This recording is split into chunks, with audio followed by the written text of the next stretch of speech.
hard thing is, I've just had a go at the anchor, and because there's already like 30 mile an hour gusts, which is just like a constant gust basically. There's a bit of swell now too, and it's really hard to pull up, so I'm going to try and put the autopilot on and see if I can then quickly go pull it with a boat, like idling him forwards, but I'm not too sure it's going to work. I hope so though, because the wind's going to get stronger tomorrow. It's up to 15 mile wind, so I'm going to go over there and try and hide from it. I'm not sure where yet, but we'll see. It's not going to be a fun water over there, but I don't want to, as I keep saying, I don't want to sail up on my dodgy rig in this sort of wind. Like, if I could just put a bait in, it'd be alright. Like, it's not, yeah, I don't know. I'm not sure.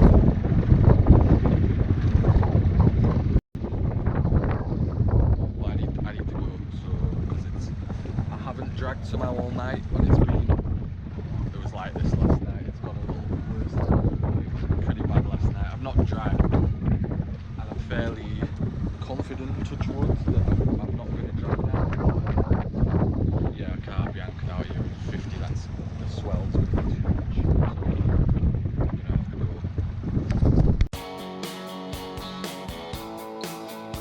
Okay, so the journey I had to do wasn't so far. I was anchored just off of Porquorolles outside the port, and I needed to go over to here on the other side, so back to the mainland. So the Mistral was blowing from the northwest. I needed to beat into that a bit and then make a scoop around to get over to here.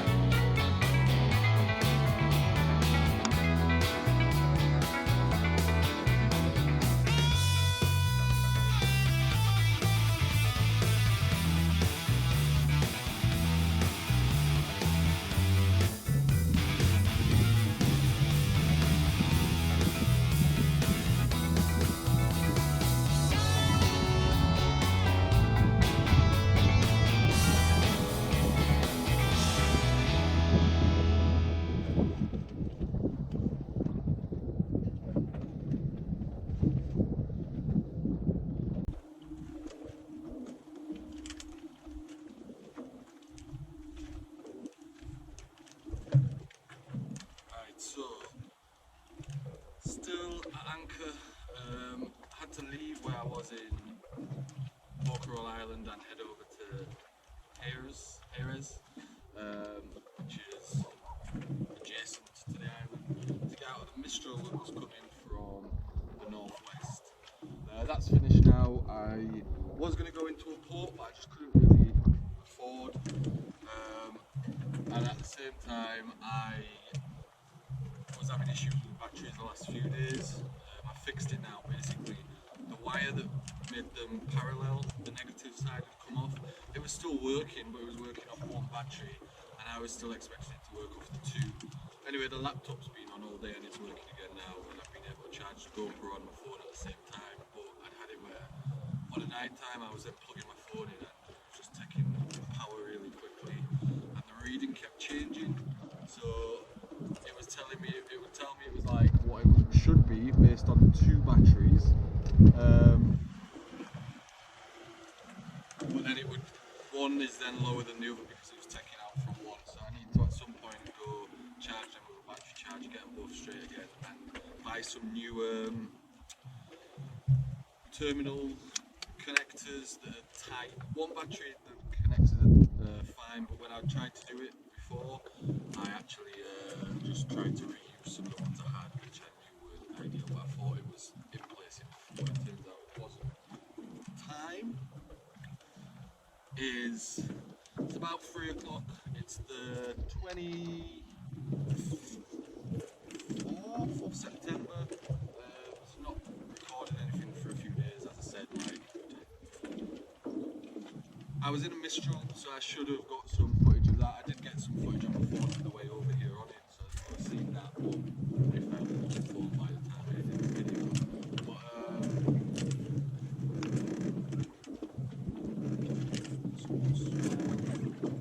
But yeah, half of it was the battery issues, and then well, sometimes when you're anchored, there was like 3-4 consecutive nights of just bad wind, and the first 2 I didn't really get any sleep, and then for 3 of them 4 nights I couldn't even get off the boat because I've got a bit of a problem with the dinghy and the air in it, and I just kind of rushed away when I was in Cannes, and now I'm a bit like, should I have? Anyway, as you've just seen, I'm just tidying the deck a little bit. I've got loads of rubbish bags over there. I was sat up here like this morning, around 10 o'clock, just up here on the front of the boat. This might sound ridiculous, but it's, well, I guess it's autumn kind of now. September, is that classed as autumn? You know, it stopped being super sunny. You know, autumn and spring have a very, if you woke up from like, you'd been asleep, you didn't know how long you'd been asleep, but it could have been years, and you just wake up in a random month but you don't know what month it is. If you woke up in summer, you'd probably know it was summer. If you woke up in winter, you'd probably know it was winter. But spring and autumn are the same, aren't they? Is that silly? I don't know, but I was looking at this earlier and I sat down for a bit, and I just felt like I was in, I'll attach which number episode, but the title of it I think is something like An Icy Anchorage, or it might be in the one before that, and it was back in, I guess still winter, but going into spring. It felt like a spring's day in the morning, or you know, even now I've talked rubbish, Anna, because it was definitely winter. Now it's definitely not winter yet, but it's getting that feeling where it's going into winter. And I remember like there's a video of me sat at the front of the boat, and I just set off from somewhere, and I was going somewhere but I didn't really know where I was going, and I'm kind of just sat at the front of the boat. And just this morning, that's months and months ago, that will be in February probably when I done that, and it's now September, and I've gone and passed the summer since then, and then I'm like right back round, not miles from where I started, but obviously I've gone one direction a little bit, come back the other direction a bit, and just had that same sort of feeling to it. And I think it's because it's not how I planned all this was going to be. Like, I thought that I would have, like, I don't know what I thought, really. At the very beginning of it, yeah, it was like, I threw quite a lot of money at the boat, and then things have just broke, as we all know. And it's not, you know, I have fixed things. There's things I've fixed, I know that, but I need to sort that out. It's well annoying. Doing a cheese experiment. I've done 2. The first one is, I think I might have said it before, I miss cheese on the boat and I don't have a fridge. This is a new jar, but yesterday I tried a jar that had been half full, opened. It had been in the cupboard for over a week and I'm still alive, so it was obviously alright. Boat police are working as hard as always. Just hanging around that boat there. It's a steel hull boat, so it's, you know, it's a bit rusty, but I'd say mine looked that much better half the time.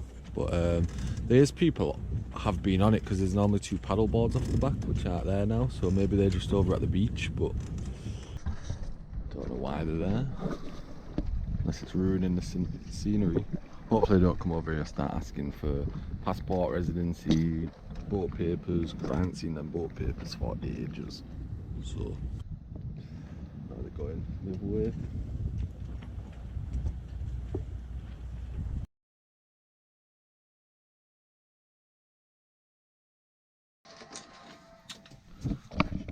Is the laptop starting when I didn't ask it to?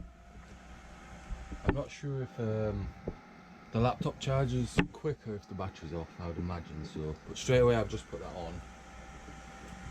And the voltage has dropped from 13 to 12.6. Anyway, that's not why I picked the camera up. In order to go, it said there weren't much wind, but I can feel a fair bit of wind. I know the boat would move alright in this much wind. So anyway, throughout the night there is a bit of wind. So I've got a variety of screwdrivers and I'm gonna try see I know what's wrong with these navigation lights. They've probably got water in them. They're not doing the job properly the first, second and third time round. So I'm gonna try open them up and see behind. Filming it's not going to be easy because I'm at anchor, but I'm going to have a look and see. Hopefully we can get. As you can see, the light was super corroded. That fitting's not really the ideal one to use, but shouldn't really be getting water in there anyway. It's a really silly design for the navigation lights on this boat, but I'll show you that in a later video. So I did play around with that light fitting for probably a few hours. Couldn't get it to turn on, so well, not at all. So couldn't get it to work. Played around, changed the connections, but then had to carry on doing it after. We had them little clip-on ones, but they turned out to be really rubbish. Both they just unclipped and fell off. And because they were on the rail, when they fell off, straight into the water. It's 15 euros. I'll never get back. We still have the back one, I guess. So 10 euros we'll never get back.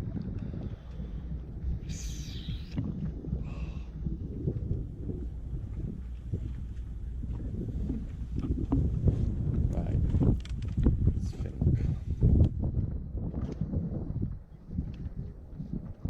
So I think there's a decent amount of fuel in. I don't know exactly how much, but I put a bit of rope in, and yeah, I think there's a fair amount in there. I think because we're not actually planning on motoring, we just need enough backup in case the wind fully stops and we have to go anchor. So I think that's enough.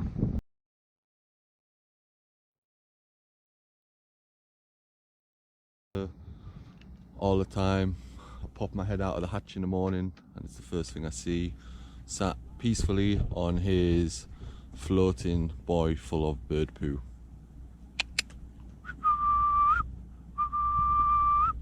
Anyway, I'm just trying to find my waterproof phone case because the last thing we need is another phone problem. We keep going backwards and it's not good. But I don't know where he is. Anyway, once I find that, I'll take you over and we'll have a look around. And then deciding what to do later in the day is tricky because I need to get gas, I need to make some money, and I also want to move. But if I move, I go to a place where it's not going to be easy to then get gas. So I'm not really sure what to do, to be honest.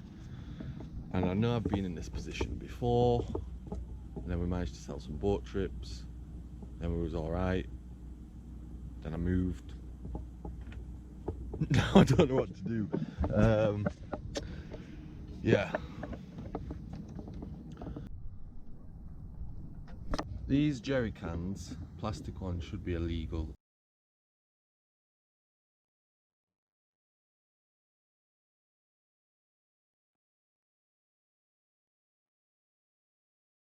Seagull's not moved yet.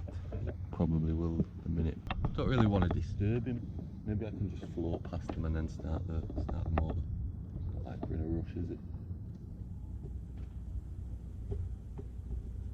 Not that we're really floating much.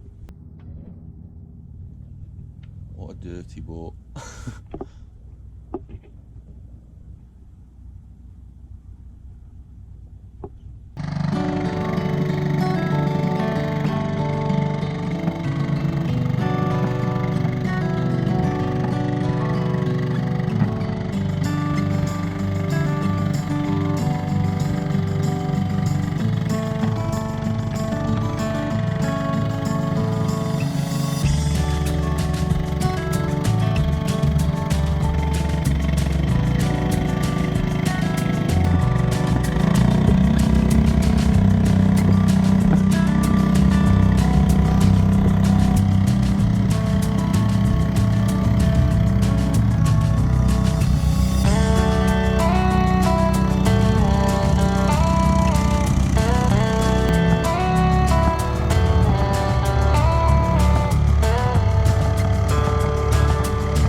feet.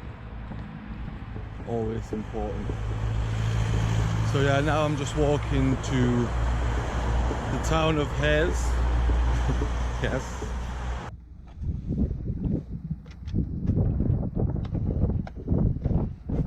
The budget is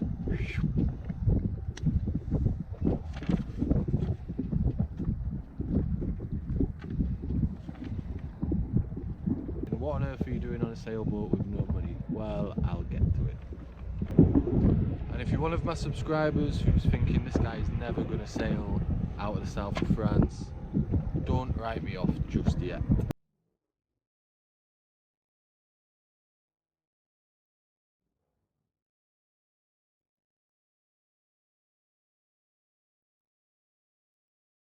Why are you not back on your little perch over there where you normally are? And you, I don't know why you're tracking me as well. This could have ended worse. Luckily, it's come in and the keel's gone in and it's not actually gone onto its side. But some waves come from this side and suddenly the boat pushes on its side and that's when it'll then get flooded. But because it's hit that way, the keel's gone in and it's, for now it's alright, but yeah. Why I don't leave the boat is because I don't want to end up like that. So that's my biggest fear, is that happening. No, it's not. My biggest fear is sinking, obviously. But that wouldn't be ideal either. It's not in bad condition at all, like. Hull looks pretty sound. There's no engine on it, like. I just wonder what's happened to it. Like, fairly decent winches on it. The keel board is still there on the back. It's not attached, so I don't know if someone's taken that off. It's not moving at all because it's fully like the keel's wedged in. Obviously, I don't know what it looks like inside, but looking through the window, it doesn't look bad. It's been covered up. There's no actual hatch on it. And they're for a 22 foot boat, they're really popular.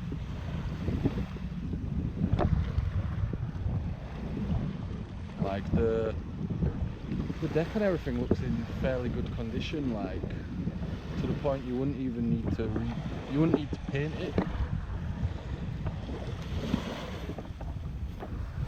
Obviously it's a lot smaller, but I think it's not meant to have done this because although the rudder's been taken off on the back, you can see that that's hit that with some force because it's come out of where it's meant to be, and that probably isn't meant to be like that. So that would suggest it's hit as it's come back and it weren't meant to do this. I don't think someone's parked that on the beach on purpose.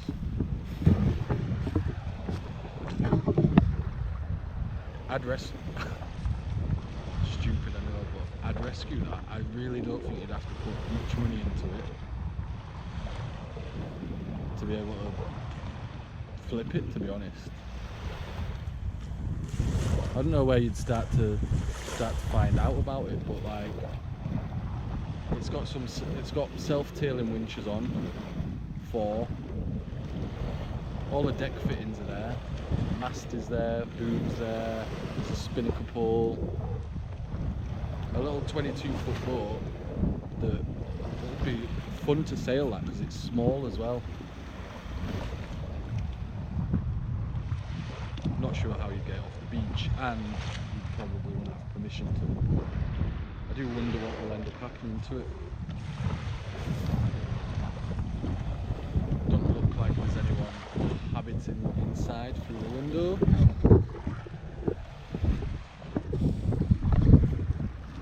Just wish I could have them winches, to be honest.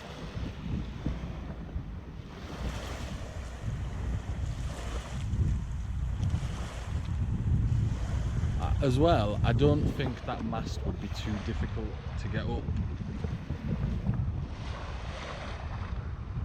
because it's not the biggest mast in the world, it's actually quite small. But it's a shame it's washed up on the beach. what'll end up happening to that is they'll go to like a scrapyard probably once someone actually gets fed up with it being there. But it's been there for a few days, so maybe longer, I don't know. But I've walked down here a few days ago and it was here, so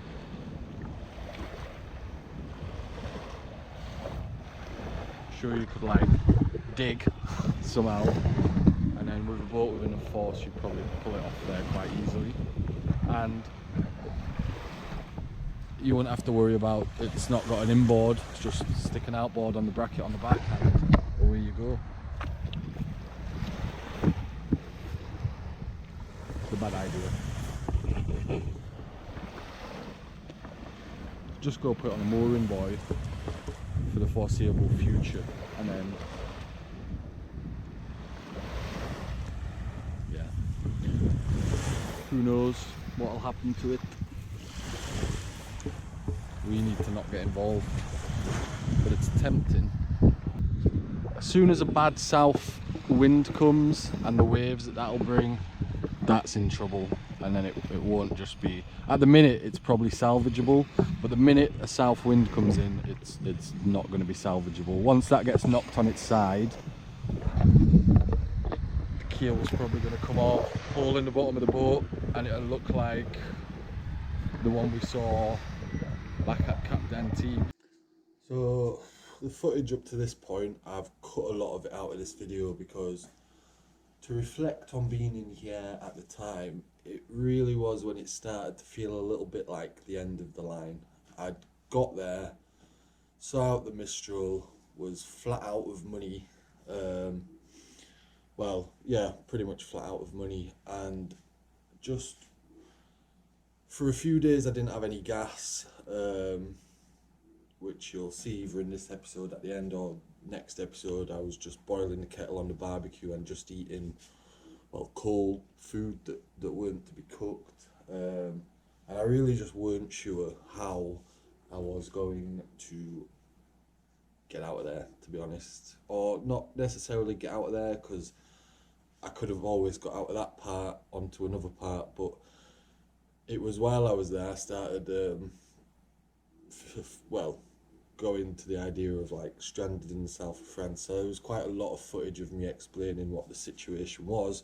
However, I did record a lot of it in the wind.